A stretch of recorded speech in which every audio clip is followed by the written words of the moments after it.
Minister, tonight we debate here the homelessness crisis which is plaguing Ireland. It is a crisis that has been growing for over a decade with no real solution in sight. It is a crisis that has been ignored by politicians and policymakers inside government who have failed to provide any meaningful action to tackle it. And it is a crisis that is destroying the lives of thousands of people across the country. I notice it every weekend in my clinics. The rising trend is homelessness, and the scary part of some of these cases could be a marriage breakup or whatever.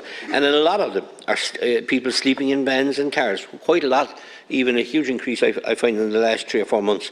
And another trend is what they call couch surfing. Minister, I heard your colleague earlier saying he brought in the €500 credit for people renting. Well, I have a young lady in West Cork who tried to get this credit, only to be told she cannot as she is renting off her parents.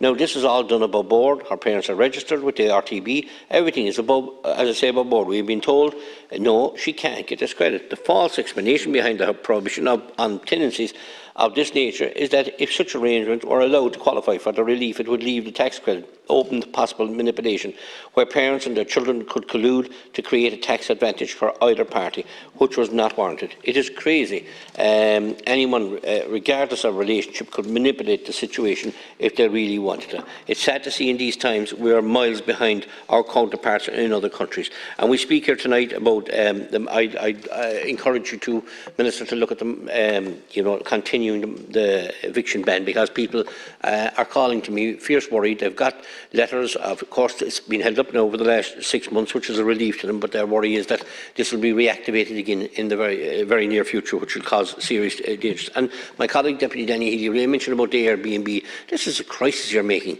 in this sector, which didn't need to be there, and it was a welcome relief for people that they could stay in communities when they come on a holiday. And now there looks like there's planning regulations, there's everything coming before the person that's doing a bit of Airbnb, which is going to land people in a lot of crisis. And of course, I always mention here about planning for young people in rural Ireland, which is almost a huge difficulty. There's no bother in building houses now without planning permission, and the government sets aside time for to do so. But when it comes to building a one-off house for rural planning, it's been refused.